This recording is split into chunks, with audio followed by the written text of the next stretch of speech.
The scope of this volume covers what are usually called the first two generations of Jesuit philosophers.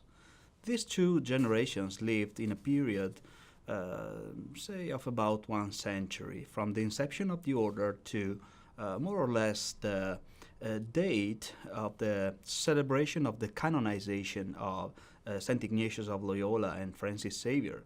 That happened in 1622. During this period, a history of philosophy was marked by the contributions of most important thinkers, such as Descartes, Francis Bacon, Galileo Galilei, that left a deep mark on philosophical and scientific methods for both inquiry and publications. Of course, Jesuit philosophers of the 17th and the 18th century would play a major role in this, also in that period. But in this volume, we deal with philosophers that whose speculation basically happened before this transition of paradigms. So, like any other historiographical category, like epochs, ages, chapters, and centuries, are periods that are heuristic labels to help the reader, but they are bound to raise controversy. The main aim of this volume is to inquire into the scope and limits of the expression Jesuit philosophy. So far, scholars, with a few exceptions, one of them is John Haldane, for example, have dealt and presented, basically, Jesuit philosophers in their individual contributions to the historical debate. With this volume, we asked ourselves, is there anything that connects all these Jesuit philosophers, just such as members of the same religious orders? Are there any common trait in their ways of thinking, in their methods, in their patterns, if not contents and doctrines? And what we hoped to have accomplished is to show actually some of these common tenets.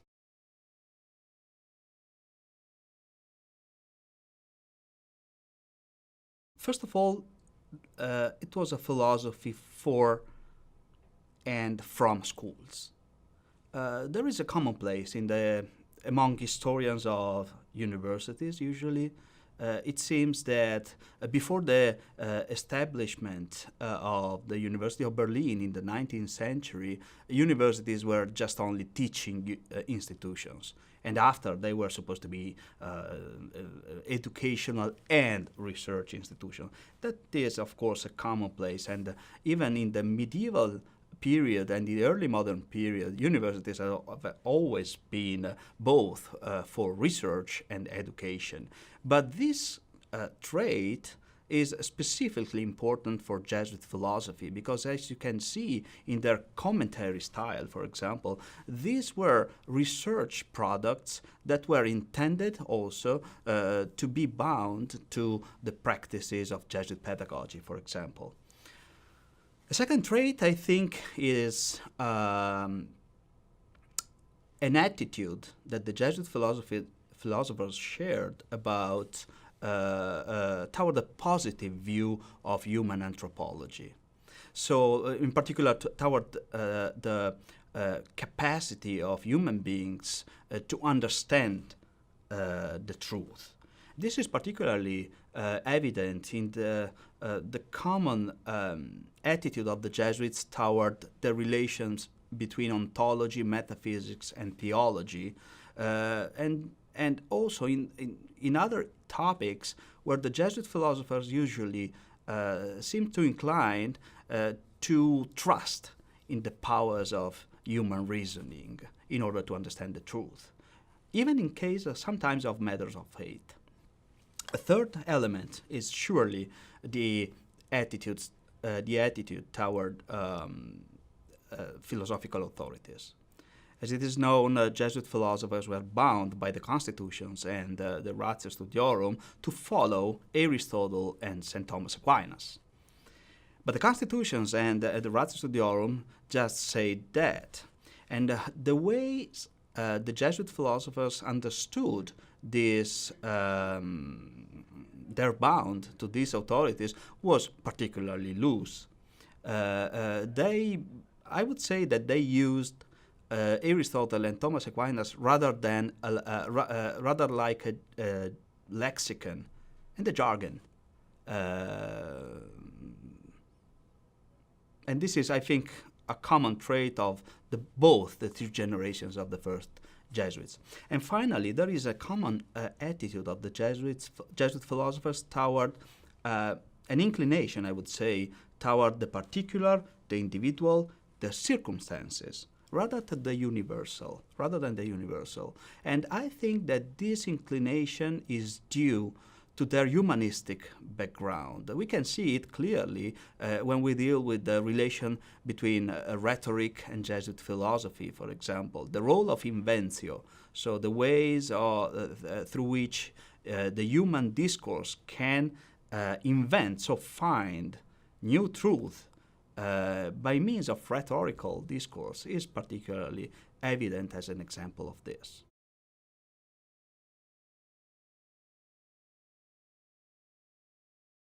This volume is divided into 4 parts. The first part is particularly important to me because it deals with the background.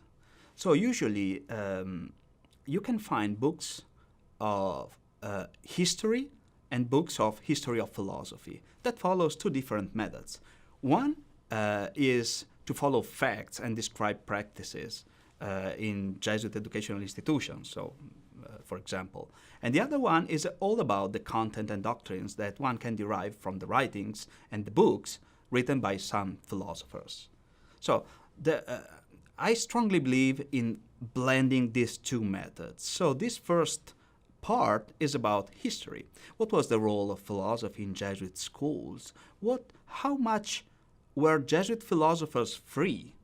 So the first one is a contribution by Paul Grander and on how philosophy was taught and what were the contents and how many years, and so every kind of pedagogical practice that was involved in the role of philosophy within the Jesuit schools.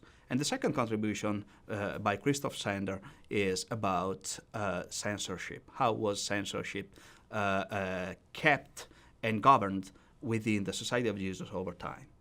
The second part is about disciplines. And we cover from rhetoric to logic, from ethics to political thought. We deal with some particular issues and topics of physics and metaphysics, particularly seen in their relations to theological concerns. Then there is a third part that provides information about Jesuit philosophers. It's a kind of a biographical part where contributors introduce the reader toward great thinkers such as Toledo, Molina, Benet Pereira, and Francisco Suarez, for example. And finally, there is the fourth part, entitled Reverberations, where a couple of suggestions are provided about what might have been the impact of Jesuit philosophers, particularly that of the first 2 generations, on 2 great thinkers, such as René Descartes and John Locke, who actually happened to have more or less some relation to Jesuit schools.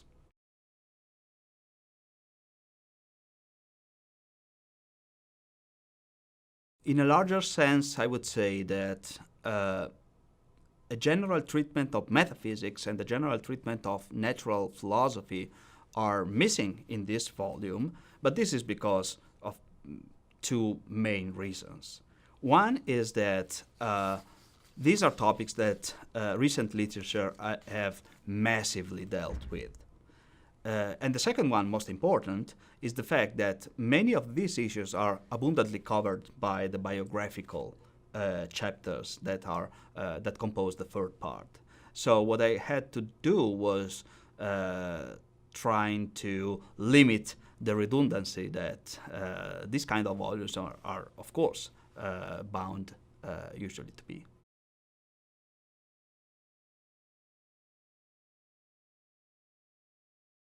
Well, we wanted the contributions of this volume to be introductory, exhaustive, and update.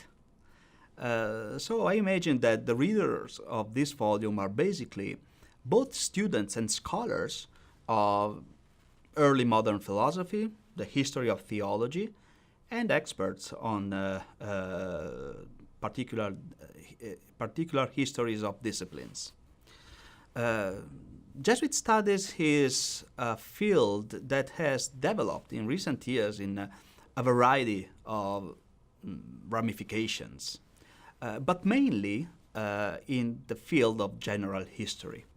With this volume, I hope to show that there is a deep mine still to be explored, and that is the one of Jesuit philosophy, which of course didn't end in 1622.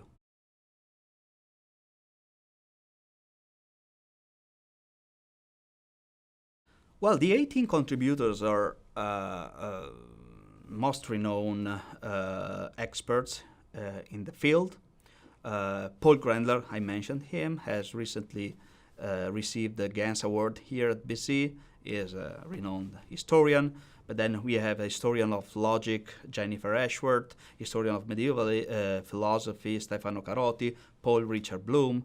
We also have scholars that are leaders in the for writings and editions of Jesuit philosophers like Pereira, Suarez, and Molina.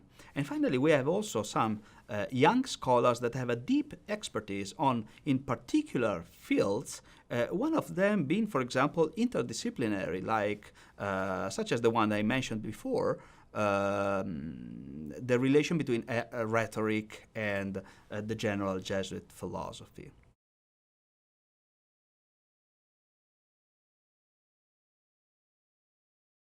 Of course not. This is somehow a myth that this volume aims to challenge. Jakob Schmutz, a colleague and a friend of mine that was invited a couple of years ago here at BC by Jean-Luc Soler, argued that for what concerned Jesuit metaphysics, at least, Suarez was nothing but the closing time of a post-medieval philosophy represented by Jesuit summas and commentaries. But the truth is that the 17th and 18th centuries Jesuit philosophers did a fantastic job in providing some significant contributions, contaminating, exploring, let me say, enculturating their philosophies with the most current doctrines of their time. And they produced innovative theories that scholarship has still to recognize. Not to say, and moreover, that the field of Jesuit philosophy after the Restoration, which is huge and a vast field, has still is still waiting for, I would have called, a brave and comprehensive survey of its development and ramifications. But I think this is also a future perspective for this field, which to me appears to be immensely promising.